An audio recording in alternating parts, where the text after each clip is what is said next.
yaitu jenis-jenis penelitian filsafat.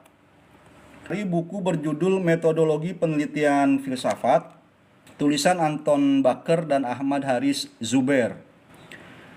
Dia menjelaskan ada 6 jenis atau model penelitian filsafat. Yang pertama, penelitian historis faktual mengenai tokoh, buku, atau teks naskah. Penelitian mengenai suatu konsep sepanjang sejarah. Yang ketiga, penelitian komparatif. Kemudian yang keempat, pandangan filosofis di lapangan. Yang kelima, penelitian sistematis refleksif. Yang keenam, penelitian mengenai masalah aktual atau mengenai teori ilmiah. Ini ada 6 yang kita bisa lihat dari daftar isi buku ini. Tapi sejauh saya membacanya, sebenarnya nanti ada tema-tema yang model penelitian yang sama. Yang 2 itu mirip dengan yang 5, kemudian yang nomor 6 itu mirip dengan yang nomor 4. Jadi ya paling tidak ada 4 jenis atau model penelitian filsafat. Yang pertama, penelitian tentang tokoh, buku, atau teks sebuah naskah. Objek formal dari penelitian jenis ini adalah pendapat seorang filsuf atau seorang sufi, ya, itu dimungkinkan juga di jurusan AFI, atau seorang teolog, lantas menelitinya itu sebagai sebuah filsafat. Maksudnya, bagaimana pandangan itu sebagai sebuah visi tentang hakikat manusia, tentang alam atau dunia dan Tuhan, tentang etika atau nilai. Penelitian seperti ini penting karena kita bisa menemukan kekhasan pandangan dari subjek tertentu, dari seorang filsuf, sufi, atau teolog tertentu seputar sebuah kenyataan yang bersifat umum. Sebab latar belakang masing-masing filsuf, sufi, atau teolog itu pasti mempengaruhi pandangannya tentang sesuatu yang bersifat umum yang dipikirkan oleh umat manusia dari zaman ke zaman. Nah, pengetahuan kita tentang teori yang terkait dengan tema umum itu, lantas meneliti gapnya dengan pandangan si peneliti objek penelitian kita, itu akan membantu kita untuk memahami ekspresi-ekspresi yang khusus dari orang yang kita jadikan objek kajian. Dan itu akan memberikan pemahaman baru tentang manusia pada umumnya. Nah, tema kebahagiaan itu dipikirkan oleh manusia sejak sebelum Yunani, Islam, dan sampai sekarang gitu. Lantas bagaimana antara teori yang kamu pakai itu ada kesenjangan dengan tokoh yang kamu teliti? Tentang absurdisme, nihilisme, pesimisme, Schopenhauer, Kafka, Camus, atau sebagainya. Tentang hak asasi manusia yang diperjuangkan Iwan Fals misalnya, atau siapa yang mau meneliti lagu-lagu Iwan Fals atau lagu-lagu siapa yang lainnya. Apa itu hak asasi manusia yang dipahami secara umum? Bagaimana hak asasi manusia terekspresikan dalam lirik-lirik lagu yang mau kamu teliti? Itu urgensinya. Kemudian tujuan penelitian tentang tokoh, buku, atau aliran filsafat adalah kita menginventarisir, melakukan evaluasi kritis, sintesa, dan membuat pemahaman baru tentang tema itu.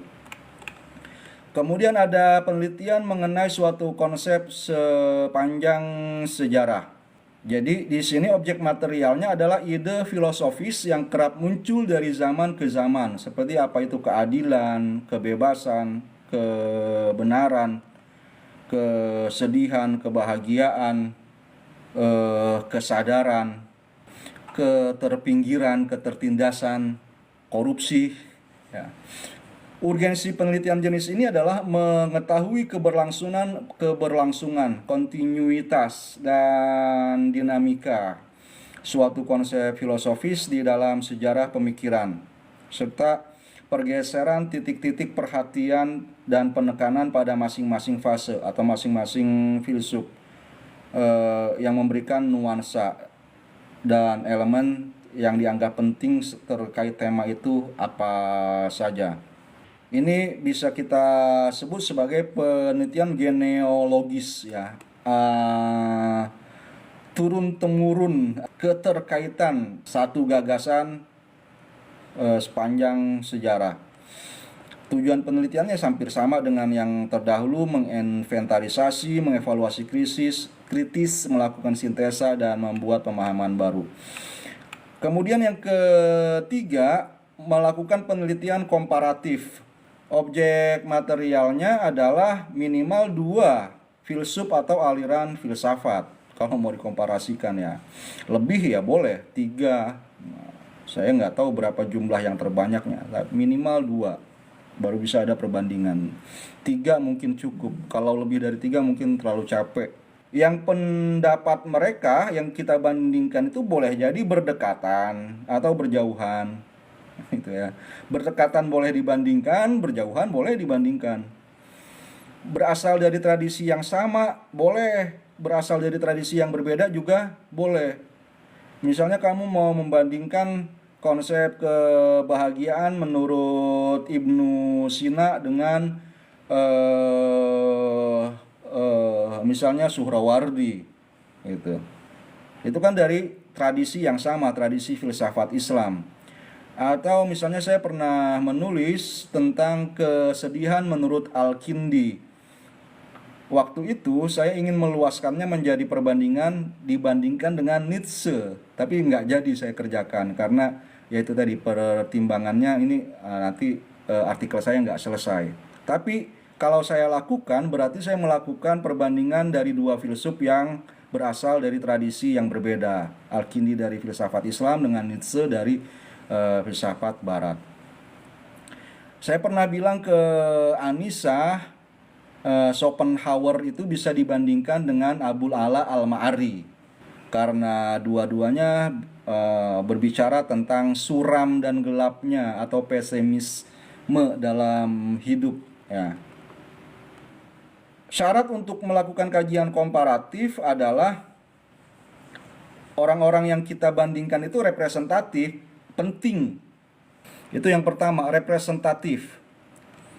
Kemudian dua-duanya membahas masalah yang sama gitu ya. Karena masalah yang sama ini yang akan kita perbandingkan. Kemudian yang ketiga, masalah itu adalah masalah yang urgen dalam struktur pemikiran filsuf atau pemikir yang kita perbandingkan. Dengan membandingkan ini kita bisa memperlihatkan keterbatasan dan kelebihan masing-masing orang, masing-masing aliran. Masing-masing berarti ada keterbatasannya dan ada kelebihannya, itu bisa kita perlihatkan. Kemudian kita bisa membangun tembok, membangun jembatan ya, membangun jembatan dan meruntuhkan tembok antara 2 aliran, 2 orang yang secara umum sebelum diteliti oleh kita, diperbandingkan oleh kita, itu dinilai sebagai berbeda. Temboknya kita hancurkan atau kita bangun jembatan penghubung antara mereka. Memang perbandingan ini cukup menarik. Yang keempat, penelitian tentang pandangan filosofis di lapangan. Bagaimana world of view, pandangan dunia suatu suku, suatu bangsa itu bisa kamu lihat pada salah satu fenomena atau peristiwa yang hidup yang dilakukan oleh komunitas itu. Komunitas itu bisa hanya sebuah ada satu suku atau misalnya satu daerah saja gitu ya. Yang kelima tadi saya bilang mirip dengan penelitian yang kedua, yang keenam mirip yang keempat. Nanti kamu bisa perhatikan sendiri di tulisan Pak Baker dan Pak Zubair. Dan ya sekarang berarti kamu sudah bisa melihat jenis penelitianmu itu termasuk jenis penelitian apa. Penelitian tentang tokoh kah atau tentang buku